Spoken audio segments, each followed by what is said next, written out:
Dobrodošli, dragi moji, kliknite na subscribe i pružite mi podršku. A u današnjem videu vam predstavljam čaj Čisto jezero, kako da zauvek ostanete zdravi. Čisto jezero normalizuje i u isto vreme nekoliko najvažnijih organa i sistema koji su odgovorni za očuvanje čistoće unutrašnjosti organizma. Ovaj moćni čaj može da aktivira funkcije čišćenja creva zahvaljujući blagom dejstvu sene. Normalizuje također crevnu mikrofloru zahvaljujući kurilskom čaju koji ulazi u njen sastav. Aktivira funkcije čišćenja urinarnih organa i normalizuje balans vode i soli zahvaljujući blagom dejstvu za izlučivanje urina listova ribizle. Eletarija kardamomum i trave klevera.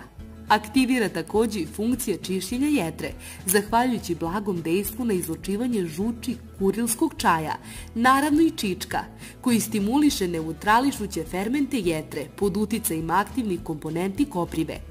Može da stimuliše također i funkcije čišćenja kože, zahvaljujući ribizli i travi klevera, koji podstiču znojenje. Ovaj moćni čaj, pored svega ovoga, može da normalizuje zaštitne funkcije imunog sistema, zahvaljujući antialergijskom i imunomodulirajućem dejstvu crvenog klevera i čička. Zahvaljujući unikatnim svojstvima čišćenja, čaj Seber Nur se preporučuje kao univerzalno sredstvo za pripremu, koje jača efekat šema za lečenje bolesti i koristi se kod mnogih bolesti. Kao što ste već na početku pročitali, jednu filter kesicu preliti šoljom ključale vode, oko 200 ml, poklopiti i pustiti da odstoji 5 do 10 minuta. Odrasli treba da piju po jednu šolju dnevno za vreme jela.